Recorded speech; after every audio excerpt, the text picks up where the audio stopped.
everybody. I'm Reed Cowan. So we are watching, quite literally, the political game of Tetris as politicians get set to leave old positions, move into new positions, and then see the filling of the jobs that they are leaving behind. So to that end, moments ago, Florida Governor Ron DeSantis announcing Attorney General Ashley Moody will replace Marco Rubio in the Senate once he's confirmed. Here's Mr. DeSantis getting the nation familiar with who Moody is.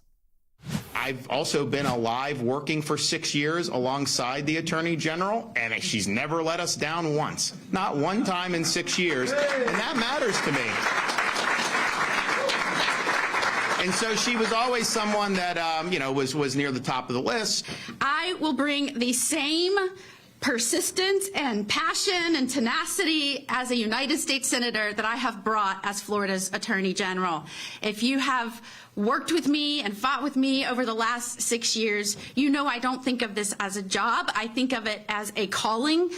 Every day I go to work, every decision that I make, every person I hire, I do so with the understanding that the people of Florida gave me this opportunity, and I want to deliver on what I assured them. And that was we were going to protect their rights. We were going to protect the autonomy of this state.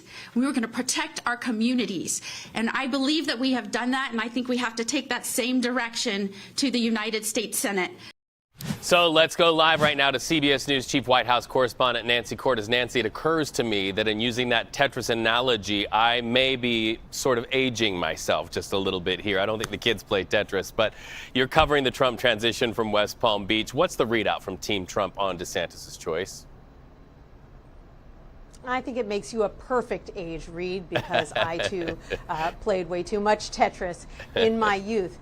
No reaction from the Trump team right now, but they are not particularly surprised. Back in the early days, after Marco Rubio was tapped by Donald Trump to be the Secretary of State, and it was clear that this Senate seat, this plum assignment, was going to be vacated. Early on, there was talk that perhaps Lara Trump, the president's daughter-in-law, who resides in Florida, could be a top contender for the seat.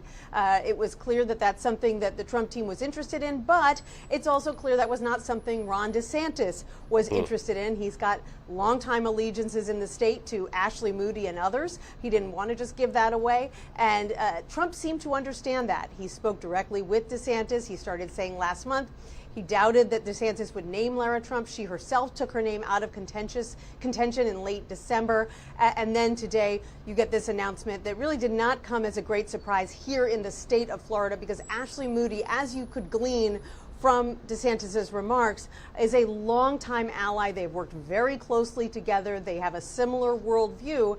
And by tapping her now, he ensures that it's going to be very difficult to replace her when she does have to run for Senate in a couple of years. The power of incumbency is strong. Yes, and some strategy there. Okay, so let's jump lanes like Frogger and talk about Ohio's governor. He also has a big decision. He's going to name a replacement for Vice President-elect J.D. Vance, who could actually be the next senator for Ohio. Who could it be? Some interesting machinations there, too. Vivek Ramaswamy, the businessman who ran unsuccessfully for president, had said a couple of months ago he wasn't interested in the Ohio Senate seat. In fact, he seemed to be eyeing a bid for governor of Ohio. But now CBS News has confirmed that he actually met with the current governor, Mike DeWine, over the weekend to discuss the job.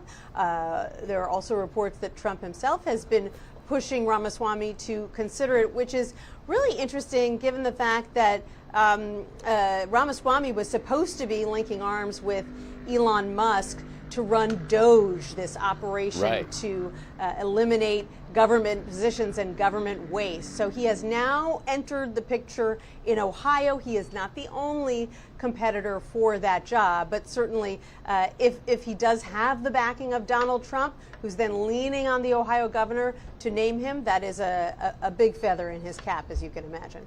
Always something new to report there from West Palm Beach. Nancy Cordes, it's always great to talk to you. Have a good day, my friend.